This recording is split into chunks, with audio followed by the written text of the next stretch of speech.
Jacques Pierre, vous êtes donc chargé de mission pour les chambres d'agriculture, pour le projet bio. Donc vous sillonnez la France, je suppose, pour porter la bonne parole. Ouais. Non. Je ne sillonne pas la France. Non. En tout cas, vous êtes au salon. Et il me paraissait intéressant de vous rencontrer parce que en Eure-et-Loire, qui n'est pas forcément l'exemple, on ne peut pas dire que la culture bio prenne. Il y a un groupement de 24 agriculteurs, c'est tout. Bon, on est dans une région céréalière. C'est peut-être pas un exemple. Alors, pourriez-vous me répondre d'ailleurs sur un cas plus restrictif qui est l'Eure-et-Loire, la région centre, et puis me parler sur le plan national de vos actions? Oui. Alors déjà, je vais commencer par vous dire qu'effectivement, je ne sillonne pas la France pour une raison toute simple. C'est que, comme je suis responsable du réseau bio des chambres au niveau national, ça veut dire que j'ai en fait des collègues à peu près dans toutes les régions et dans tous les départements, et y compris dans plusieurs chambres régionales. Oui, mais vous vous déplacez, je pense, pour des conférences ou des colloques. De dans ce sens-là, je le disais, bien évidemment. Mais de fait, ce sont mes collègues qui sont sur le terrain, comme on dit, qui sont la source de mes informations et de la connaissance que j'ai de la situation, de ce qui se passe dans la Vous avez une équipe de combien de personnes à peu près?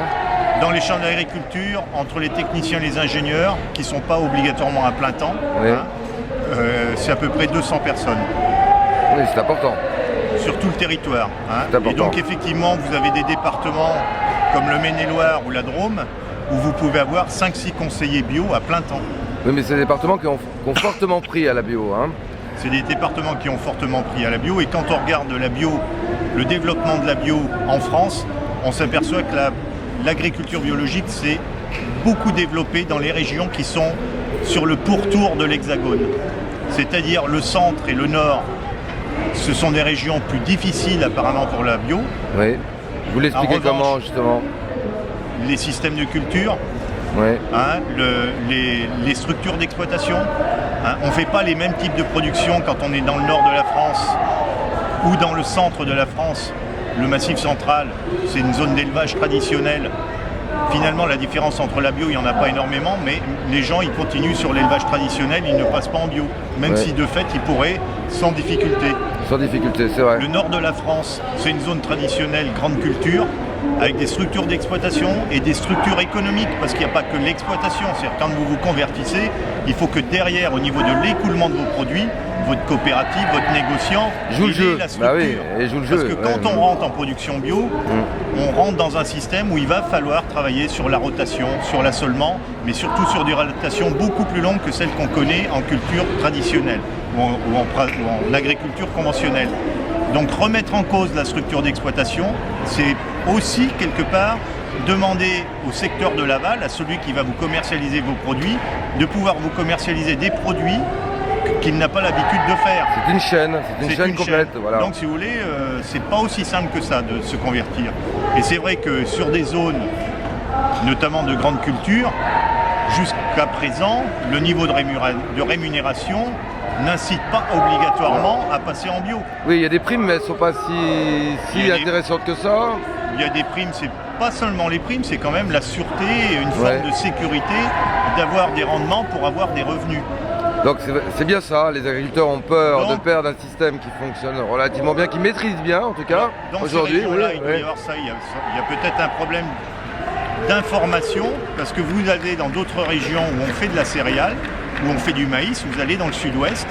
Dans le sud-ouest, vous avez des zones comme le Gers qui sont des zones céréalières, et dans le Gers, il y a énormément d'agriculteurs qui sont passés en bio, en grande culture. Vous avez même de grandes exploitations bio, en grande culture. Donc si vous voulez, on ne peut pas avoir le même regard entre ce qui se passe dans votre département ou votre région, voire les régions du Nord, alors que dans d'autres secteurs, en Poitou-Charentes, en Midi-Pyrénées... En Ile-de-France, c'est pareil, ça ne donne pas énormément. En Ile-de-France, il y a très peu d'agriculteurs bio. Alors qu'est-ce que vous allez faire justement pour essayer de les toucher, ces agriculteurs-là? Notre boulot, c'est de leur démontrer qu'il y a un marché, qu'il y a des acteurs de l'aval, des transformateurs, etc., qui attendent des produits, notamment en grande culture, notamment en céréales, en protéagineux, etc., et en oléagineux. Alors évidemment, sur certains secteurs d'activité, c'est pas toujours facile. Donc s'ils s'interrogent, effectivement, ils ont raison de s'interroger. Je veux dire, c'est un bon réflexe de s'interroger. Et puis notre sujet, c'est aussi de leur dire, il n'y a pas seulement un marché, il y a des solutions techniques. On parlera peut-être tout à l'heure du salon Tech & Bio qu'on a déjà mis en place dans la Drôme. Bon. Et puis le troisième volet, c'est que notre job à nous, Chambre d'agriculture, c'est quand on accompagne quelqu'un vers une conversion vers la bio ou une diversification vers la bio, c'est faire les calculs en termes économiques pour lui assurer qu'il va en tirer un revenu au moins équivalent à ce qu'il fait en conventionnel. Alors justement, je comprends qu'un agriculteur, c'est quand même sa préoccupation. C'est la préoccupation. Oui, alors l'accompagnement, on peut en parler. Est-ce qu'il y a un accompagnement réel? Bon, par exemple, un agriculteur décide de passer en bio. Comment ça se passe? Donc il va être accompagné par la Chambre d'agriculture, par l'agence, Non, l'agence bio au niveau national, ce n'est qu'au niveau national. L'essentiel du rôle de l'agence bio, c'est de faire de l'information sur l'agriculture biologique, tant à destination des consommateurs qu'à destination de certains secteurs d'activité. Bon. Et de publier un certain nombre de chiffres statistiques sur l'agriculture biologique. C'est rajouté ces derniers mois un fonds spécial de structuration de filière, c'est-à-dire des opérateurs économiques, qu'ils soient coopératifs ou privés, qui souhaitent développer dans quelques secteurs que ce soit, le lait, la viande, les céréales, les fruits, qui veulent développer ce type d'agriculture, ils ont un accompagnement en termes d'aide et de subvention. Donc il y a un fonds spécial qui est géré par l'agence bio pour accompagner ce fonds dit de structuration des filières. Ça, d'accord. Voilà.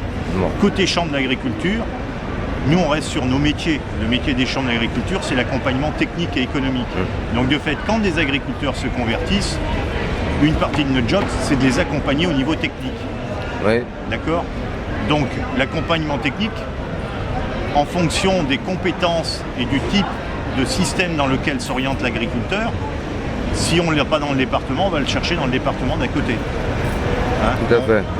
On est dans une politique de mutualisation des compétences au niveau de nos organisations. Alors beaucoup me répondent, là j'ai notamment posé pas mal de questions, toujours au sujet du bio, et beaucoup me répondent, oui mais nous on est en agriculture raisonnée.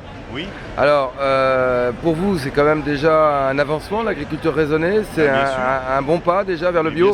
Bien sûr, c'est une démarche de progrès. Si vous voulez, dans la démarche de progrès, des gens qui commencent à raisonner leurs intrants, leurs fertilisants, les produits de traitement, d'essayer déjà d'optimiser, hein, de réfléchir à la façon dont on produit et en prenant en considération quand même tous les problèmes environnementaux. Dans la mesure où on est dans une démarche de progrès, c'est déjà très bien. On fait de l'agriculture raisonnée, c'est une avancée. On monte une étape, on monte une marche de l'escalier.